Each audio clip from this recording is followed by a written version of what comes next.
The Lotus Sutra. Translated from the Chinese of Kumarajava 2007. By Tsugunari Kubo and Akira Yuyama. Chapter XXI. The Transcendent Powers of the Tathagata. Thereupon the Bodhisattva Mahasat was equal to the number of particles in the great manifold cosmos, who had emerged from the earth, all in the presence of the Buddha gazed single-mindedly at his face with their palms pressed together, and spoke to the Buddha, saying, O Bhagavath, after the pari-nirvana of the Buddha, we will teach the sutra extensively in the lands of the Bhagavat separate forms, at the time of his extinction. Why is this?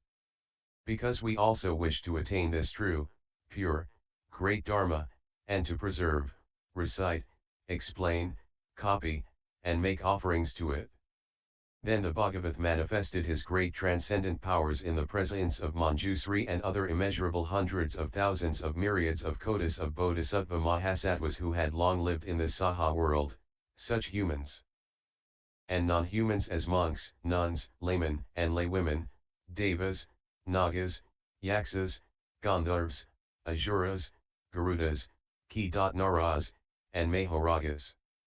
He put out his wide and long tongue which reached upward to the Brahma world.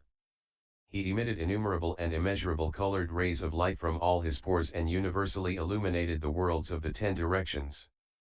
All the Buddhas sitting on the lion seats under the jeweled trees also put out their wide and long tongues and emitted immeasurable rays of light in the same way.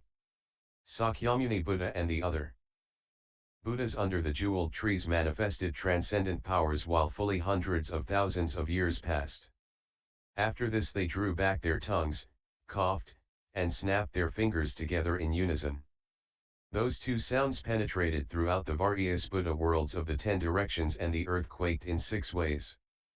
Through the transcendent powers of the Buddha, all the sentient beings in these worlds, humans and such non-humans as devas, nagas, yaksas, gandharvas, asuras, garudas, naras, and mahoragas, saw all the Buddhas sitting on the lion seats under the immeasurable, limitless hundreds of thousands of myriads of kotis of jeweled trees in the Saha world. They saw Sakyamuni Buddha sitting on the lion seat in the jeweled stupa, together with Tathagata Prabhutaratna. They also saw immeasurable, limitless hundreds of thousands of myriads of kotis of Bodhisattva Mahasattvas and the fourfold assembly respectfully surrounding Sakyamuni Buddha. After seeing this, they all rejoiced greatly at having attained this unprecedented experience. At the same time all the devas spoke loudly while in the air, saying, beyond these immeasurable, limitless hundreds of thousands of myriads of kotis of incalculable worlds, there is a land called Saha. In it is a Buddha called Sakyamuni. For the sake of the Bodhisattva Mahasattvas he now teaches the Mahayana Sutra called the Lotus Sutra, the instruction for Bodhisattvas and treasured lore of the Buddhas. You should rejoice deeply. You should also honor and pay homage to Sakyamuni Buddha. Hearing this voice in the air, all those sentient beings pressed their palms together, faced the Saha world and said, we take refuge in Sakyamuni Buddha. We take refuge in Sakyamuni Buddha. All of them scattered various kinds of flowers, incense, necklaces, bandhas, canopies, ornaments, jewels, and other beautiful things over the Saha world from afar. All that had been scattered formed together from the 10 directions like a cloud and was transformed into a jeweled screen that covered all the Buddhas. Then the worlds of the 10 directions became pellucid, without obstruction, as if they were one Buddha land. Thereupon the Buddha addressed the great assembly of bodhisattvas, beginning with 6 Sistakaritra. The transcendent powers of the Buddhas are as immeasurable, limitless, and inconceivable as this.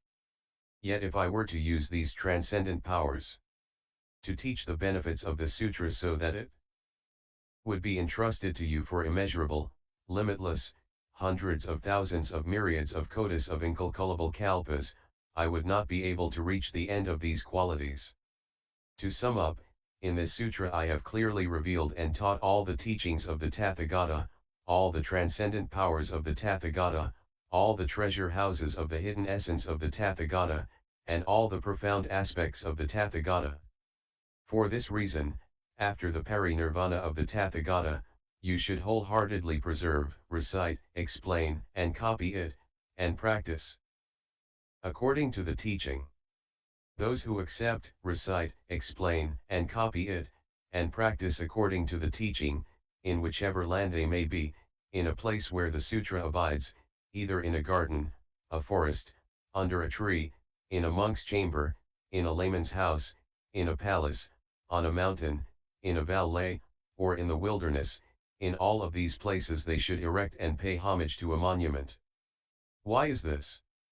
Because you should know that these places are the terraces of enlightenment where all the Buddhas have attained highest, complete enlightenment, where all the Buddhas have turned the wheel of the Dharma, and where all the Buddhas entered parinirvana. Thereupon the Bhagavath, wanting to elaborate on the meaning of this further, spoke these verses.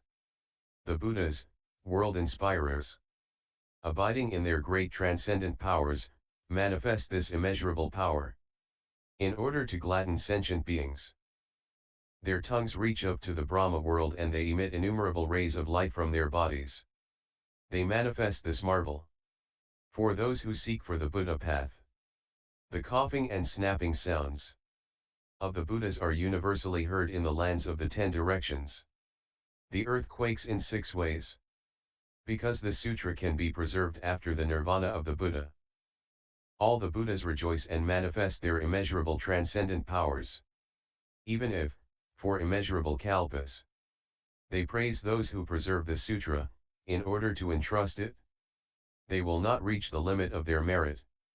The qualities of those people are limitless and endless, just like the boundless sky. In the 10 directions, those who preserve the sutra have already seen me, the Buddha Prabhutaratna, and the various magically created forms, and today they see all the bodhisattvas I have led and inspired up until now.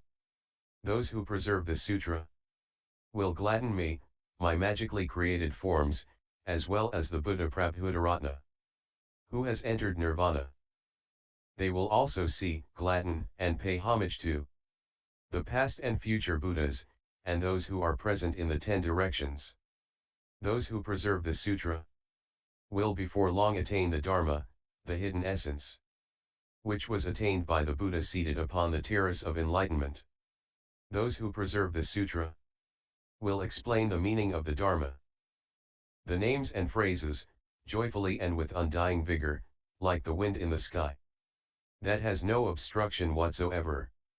After the parinirvana of the Tathagata, they will know the causes and conditions and the sequences of the sutras taught by the Buddha, and will explain the truth in accordance with its meaning. As the light of the sun and moon eliminates the darkness, these people practicing in the world will extinguish the blindness of sentient beings, teaching innumerable bodhisattvas to dwell ultimately in the single vehicle. For this reason, the wise, hearing of the benefits of these merits, should preserve this sutra. After my nirvana, those people will be resolute and will unwaveringly follow the Buddha path. End L. 21.